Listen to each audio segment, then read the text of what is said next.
आजादी के उस दौर में भारत की 85% आबादी किसान थी। जैसे आज खेती के उपकरणों पर जीएसटी लगाकर किसानों की कमर तोड़ी जा रही है, उस समय भी अंग्रेज सरकार भारत पर नियंत्रण मजबूत करने के लिए किसानों पर मनमाने टैक्स और लगान थोप रही थी।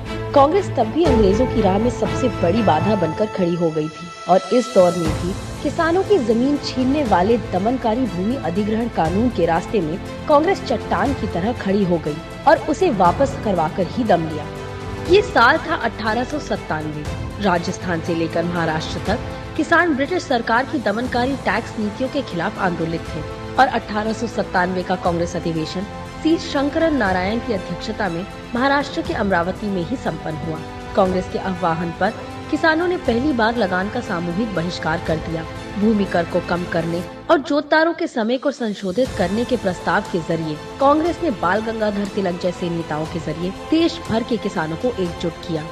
इसी दौरान दक्कन महाराष्ट्र में एक गैर राजस्व आंदोलन का आयोजन किया गया, जिसमें तिलक की पुणे सार्वजनिक सभा के सदस्यों और पुणे के छात्रों ने जमींदारों से अंग्रेजी हुकूमत को राजस्व का भुगतान न करने का आह्वान किया। कांग्रेस किसानों की आवाज बनती जा रही थी। 1897 के इस देशव्यापी किसान आंदोलन ने ब्रिटिश हुकूमत की चिंताएं बढ़ा दी थी। भारत माता की आजादी की लड़ाई में चंपारण से बरदौली तक किसान कांग्रेस के साथ कंधे से कंधा मिलाकर खड़े थे। आजादी की लड़ाई के उस दौर में किसान को फसल में हिस्सा नहीं मिलता था। आज उसे समय पर बीज और फसल का सही मूल्य नहीं मिल रहा।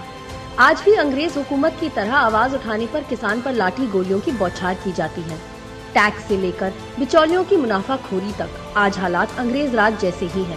आज फसल बीमा में भ्रष्टाचार तब के ब्रिटिश अत्याचार से कम नहीं है, मगर देश का किसान कांग्रेस के साथ मिलकर तब भी लड़ा था और अब भी लड़ेगा।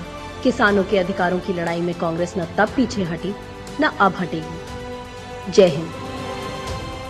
अपने सुझावों के लिए हमें धरोहर@inc.in पर लिखें।